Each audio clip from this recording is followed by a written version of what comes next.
नमस्कार मित्रों, आपका हार्दिक स्वागत है हमारे चैनल एमएसएमई बंधु में। मैं प्रकाश साधु। आज हम ऐसे एक टॉपिक पे चर्चा करने वाले हैं कि जो कि आप सबको कवर करता है। हम बात करने वाले हैं होम लोन के बारे में। क्या होम लोन खरीदना फायदेमंद है या नुकसानदेह है? तो ये पूरा डिस्कशन हम एक इक्वेशन के या एक पूरा कैलकुलेशन के साथ आज हम डिस्कस करने वाले हैं। तो वीडियो में एंड तक हमारे साथ बने रहिए। दोस्तों, खुद का मकान होना हर एक आदमी का सपना होता है, वो चाहे बड़ा हो या छोटा हो, और खास करके मिडिल क्लास और लोअर मिडिल क्लास लोगों का सपना ही होता है खुद का घर बनाना। पूरी जिंदगी मेहनत करते हैं, मशक्कत करते हैं, तब जाकर वो खुद का मकान खरीद पाते हैं या बना पाते हैं। आजकल बहुत सारी कंपनियां, बहुत सारी बैंक्स होम लोन आपको ऑफर करते हैं, पर हमारे मन में कुछ झिझक होती है लोन के प्रति या फिर नया कर्ज लेने के प्रति। तो हम अक्सर सोचने में ही टाइम वेस्ट कर देते हैं। आज हम बात करने वाले हैं ऐसे कैलकुलेशन पे जो आपको बताएगा, कुछ ऐसे बेसिक कैलकुलेशन है जो आपको आपके होम लोन लेने के या फिर मकान बनाने के सपने के करीब ला सकता है या आपको हेल्प कर सकता है आपके डिसीजन मेकिंग में। तो मान लीजिए कि हम एक मकान ले रहे हैं जिसकी कीमत XYZ है, जिसमें से हमने 20 लाख रुपए का लोन लिया।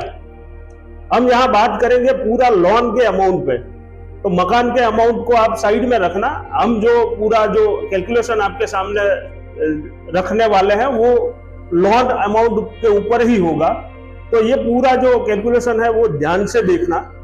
जैसे कि मैंने बात किया कि हम 20 लाख रुपए का लोन ले रहे हैं आज की डेट में, जिसका रेट ऑफ इंटरेस्ट आज के मार्केट में आप देखेंगे तो औसत 8.5 रेट ऑफ इंटरेस्ट है। हमने जैसे कि 8.5% पे लोन लिया है और 20 साल के लिए हमने लोन लिया है, तो हमारा जो रिड्यूसिंग रेट ऑफ इंटरेस्ट के हिसाब से 20 साल का हमारा चुकाना होता है तकरीबन 35 लाख रुपए। तो आपको एडिशनल इंटरेस्ट के तौर पे आपको 15 लाख चुकाने होते हैं। बहुत सारे लोग ये सोचते हैं कि ऑलमोस्ट डबल पे करना, यानी कि इंटरेस्ट और कैपिटल दोनों ऑलमोस्ट एक जैसे हो गए, तो लोग ज्यादा हिचकिचाते हैं। लोग ये सोचकर ही अपना दिल से ख्याल निकाल देते हैं लोन लेने का। पर कुछ ऐसे जो आंकड़े हैं वो आपके सामने रखने वाला हूं मैं। एक तो है इन्फ्लेशन रेट। मैंने गूगल से पिछले 10 साल का इन्फ्लेशन रेट देखा है जो ऑलमोस्ट 5% के आजू बाजू है। उसके हिसाब से आप काउंट करेंगे तो आपका जो है हर साल अगर 8.5% रेट है और अगले साल आपका जो हम ये मान के चलते हैं कि अगले साल इन्फ्लेशन 5% की दर से बढ़ेगा, तो आज की जो 100 रुपए की वैल्यू है वो अगले साल 5% इन्फ्लेशन के हिसाब से वो 95 हो जाएगी। तो आप उसको रेट ऑफ इंटरेस्ट 8.5 से माइनस करेंगे तो बचेगा आपका 3.5%। तो हम ऐसा बोल सकते हैं कि 3.5% रेट ऑफ इंटरेस्ट पे आपने लोन लिया है, जो हर साल 5% के हिसाब से घटता जाएगा। वैसे तो ये हर साल घटता जाएगा तो अमाउंट बहुत कम हो जाता है, पर अब हमने ये सिंपल तौर पे 5% का कैलकुलेशन किया है। वो कैलकुलेशन आपको साइड में दिखेगा। अब यहाँ आपका जो रेट ऑफ इंटरेस्ट है वो एक्चुअल रेट ऑफ इंटरेस्ट अगर इन्फ्लेशन को निकाल देते हैं तो वो हो जाता है 3.5%। अभी रुकिए, अभी और भी आगे है। अभी हम बात करते हैं रेंटल इनकम और एप्रिसिएशन ऑफ द प्रॉपर्टी के बारे में।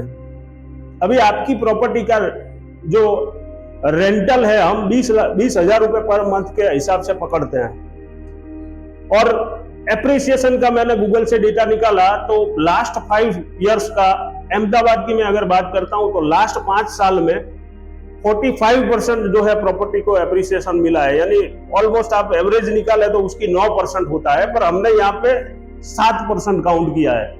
तो अगर 7% के हिसाब से आपको हर साल प्रॉपर्टी पे एप्रिसिएशन मिलता है और मंथली 20,000 रुपए के हिसाब से आपको रेंटल मिलता है, तो उसकी जो इनकम है वो इसमें ऐड करते हैं, जिसका इक्वेशन बाजू में है। हम बात करते हैं प्रॉपर्टी पे एप्रिसिएशन के बारे में, जो हमने 7% एज्यूम किया है।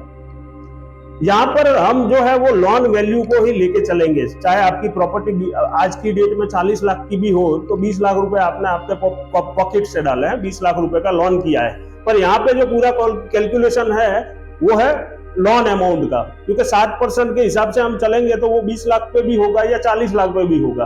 पर हम काउंट करेंगे 20 लाख रुपए का। तो अगर 20 लाख रुपए के 7% से के हिसाब से आपको हर साल प्रॉपर्टी पे अप्रिसिएशन मिलता है, तो आपकी प्रॉपर्टी की कॉस्ट जो है, उसकी कीमत जो है 20 साल के बाद कुछ होगी 77.38 लाख रुपए, यानी ऑलमोस्ट 78 लाख रुपए के आजू बाजू। दूसरा, रेंटल इनकम की हम बात करें तो अगर आपकी प्रॉपर्टी पे हर महीने 20,000 रुपए रेंटल मिलता है, तो आपको 20 साल तक आपका जो टोटल रेंटल अमाउंट जो है वो होगा 48 लाख रुपए, यानी कि 48 लाख रुपए। अब बात करते हैं ईएमआई की। अगर आपका 20 लाख रुपए का लोन है तो आपका ईएमआई लगभग होगा 70,356 रुपीज, जो कि 20 साल में आपको चुकाने पड़ेंगे 41 लाख रुपए 65,550 रुपए। तो आपकी जो टोटल इंटरेस्ट की रकम है वो होगी 21,65,550 रुपए। तो ये आपको एज ए इंटरेस्ट पे करना होता है, जो ऑलमोस्ट डबल हो जाता है। उसके अलावा हम अगर आप इनकम टैक्स पे करते हैं तो इनकम टैक्स का भी उसमें से डिडक्ट कर सकते हैं। आपका इनकम टैक्स स्लैब में आपको 1.5 लाख तक की छूट मिलेगी। तो हम अगर 60,000 रुपए भी आपका टैक्स 20 लाख के हिसाब से काउंट करते हैं तो 20 साल में आपका जो इनकम टैक्स है उसमें 12 लाख रुपए की आपको छूट मिलेगी। तो अगर वो भी काउंट कर देते हैं तो आइए हम कैलकुलेट करते हैं ये सारी चीजें। उसके सारे इक्वेशन मैंने बाजू में रखे हैं, तो आप कैलकुलेट कर पाएंगे। अब ये सारे तोड़ जोड़ करके नेट प्रॉफिट या नेट लॉस कितना बैठता है आपके होम लोन पर, ये कैलकुलेट करते हैं। तो क्या होता है, आपको सारी इनकम हम अगर जोड़ लेते हैं तो 20 साल के बाद आपकी प्रॉपर्टी की इनकम होगी 77,38,000। उसके अलावा आपका मंथली रेंटल जो है 20,000 के हिसाब से अगर काउंट करते हैं तो वो सालाना होता है आपका 2.4 लाख रुपए, और टोटल होता है 24 लाख रुपए 20 साल का, 48 लाख रुपए 20 साल का। उसके बाद हम इनकम टैक्स का जो इनकम है वो डिडक्शन है वो भी उसमें जोड़ते हैं, तो कुछ होता है 12 लाख रुपए। ये था एक पूरा कैलकुलेशन जो हमने हमारे हिसाब से बनाया है। उसमें जो भी डेटा है वो हमने एज्यूम किया है। कुछ डेटा ऐसा है कि हमने पास्ट ईयर से रिसर्च किया है, एवरेज निकल रहा है, वही डेटाबेस पे आपको पूरा ये कैलकुलेशन समझाया है। आशा करते हैं आपको पसंद आया होगा। उसके अलावा भी अगर आप होम लोन लेने जा रहे हैं कुछ बातें आपको ध्यान में रखनी है, जैसे कि आपका सिबिल स्कोर हो गया। सिबिल स्कोर जो है वो आपके लोन पे इफेक्ट करेगा, आपके इंटरेस्ट रेट पे भी इफेक्ट करेगा। हमने जो आपको रेट ऑफ इंटरेस्ट बताया है उसमें आपका सिबिल स्कोर अच्छा होना चाहिए। साथ ही साथ आपके जो इनकम प्रूफ है वो डॉक्यूमेंटेड होने चाहिए, क्योंकि मार्केट में क्या होता है कि एक होता है पब्लिक सेक्टर बैंक्स, दूसरा होता है प्राइवेट सेक्टर बैंक, और तीसरा होता है नॉन बैंकिंग फाइनेंशियल सर्विसेज करके, एनबीएफसी जिसे बोलते हैं। तो ये सबकी पॉलिसी अलग अलग होती है और रेट ऑफ इंटरेस्ट में भी अलग अलग टाइप का होता है। पहला जो होता है, जो मैंने कैलकुलेशन आपको दिखाया, वो प्राइम होम लोन के लिए है, जिसमें आपका डॉक्यूमेंट प्रॉपर होना चाहिए। जैसे कि आप बिजनेस करते हैं तो आपका 2 साल का कम से कम आईटीआर चाहिए। दूसरा, अगर आप सैलराइड है तो आपकी 3 सैलरी स्लिप और लास्ट ईयर का फॉर्म 16, और आपका बैंकिंग सैलरी जहां पे क्रेडिट होती है वो बैंक स्टेटमेंट आपका 1 साल का होना चाहिए। बिजनेसमैन के लिए करंट अकाउंट होना चाहिए, सेविंग अकाउंट होना चाहिए, और आपका बिजनेस रजिस्ट्रेशन प्रूफ होना चाहिए। ये सारे डॉक्यूमेंट अगर आपके पास सही है तो ही आप प्राइम होम लोन में अप्लाई कर सकते हैं। उसके अलावा आप विदाउट डॉक्यूमेंट या नो इनकम डॉक्स पे भी अप्लाई कर सकते हैं, पर उसका रेट ऑफ इंटरेस्ट जो होता है वो पूरा अलग होता है। दूसरी बात है कि अगर आपने होम लोन लिया है और आपका टर्म 20 साल का है या 15 साल का है तो घबराने की जरूरत नहीं है। आपको वो पूरा 20 साल तक चलाना ऐसा बिल्कुल भी बाध्य नहीं है। आप चाहे तो उसको लोअर टर्म में भी खत्म कर सकते हैं। आपके पास जैसे भी पैसे आते हैं आप एक साथ जाके आपके बैंक में जमा करवा सकते हैं, और वो पूरा कैपिटल से डिडक्ट हो जाएगा। आपका जो भी अमाउंट होगा लोन का, बैलेंस अमाउंट होगा, वही अमाउंट पे वो हिट करेगा, और रिमेन जो बैलेंस होगा आपका जो उसमें वो इंटरेस्ट फिर काउंट होना चालू होगा। तो आप किसी भी टाइम कितना भी पार्ट पेमेंट कर सकते हैं होम लोन में, उसका कोई भी चार्जेस नहीं होता है।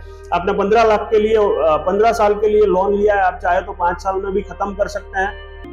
इसके अलावा होम लोन के अलावा अगर आपको किसी भी और भी लोन की रिक्वायरमेंट है और आप उसके लिए प्रयत्न कर रहे हैं, तो आप एक बार हमारा भी कांटेक्ट कर सकते हैं। हम आपको हेल्प करेंगे, आपको गाइड करेंगे। आपको अगर होम लोन चाहिए, सीजीटी एमएससी चाहिए, पीएमईजीपी चाहिए, आपको मॉर्गेज लोन चाहिए, या फिर कोई भी टाइप की आपको लोन की रिक्वायरमेंट है, वो तो चाहे इंडिविजुअल लोन हो या फिर चाहे कोई एमएसएमई लोन हो, हर लोन के बारे में आपको पूरा गाइड किया जाएगा। और आपके साथ जो भी कंसल्टेशन किया जाएगा, आपको जो भी गाइड किया जाएगा, वो बिल्कुल निःशुल्क रहेगा। तो आप बेझिझक हमारा कांटेक्ट कर सकते हैं। हमारा कांटेक्ट नंबर, व्हाट्सएप नंबर हम लिंक में छोड़ रहे हैं। उसके अलावा हमारा ईमेल आईडी है। हमें किसी भी टाइम आप कॉल कर सकते हैं, व्हाट्सएप कर सकते हैं, ईमेल कर सकते हैं। और अगर आपको लगता है कि ये वीडियो आपके लाभ के लिए है, आपको उससे कुछ सीखने को मिल रहा है, तो हमारे वीडियो को लाइक करिए, सब्सक्राइब करिए और आपके दोस्तों को शेयर करिए। तब तक के लिए गुड बाय, जय श्री राम, जय हिंद।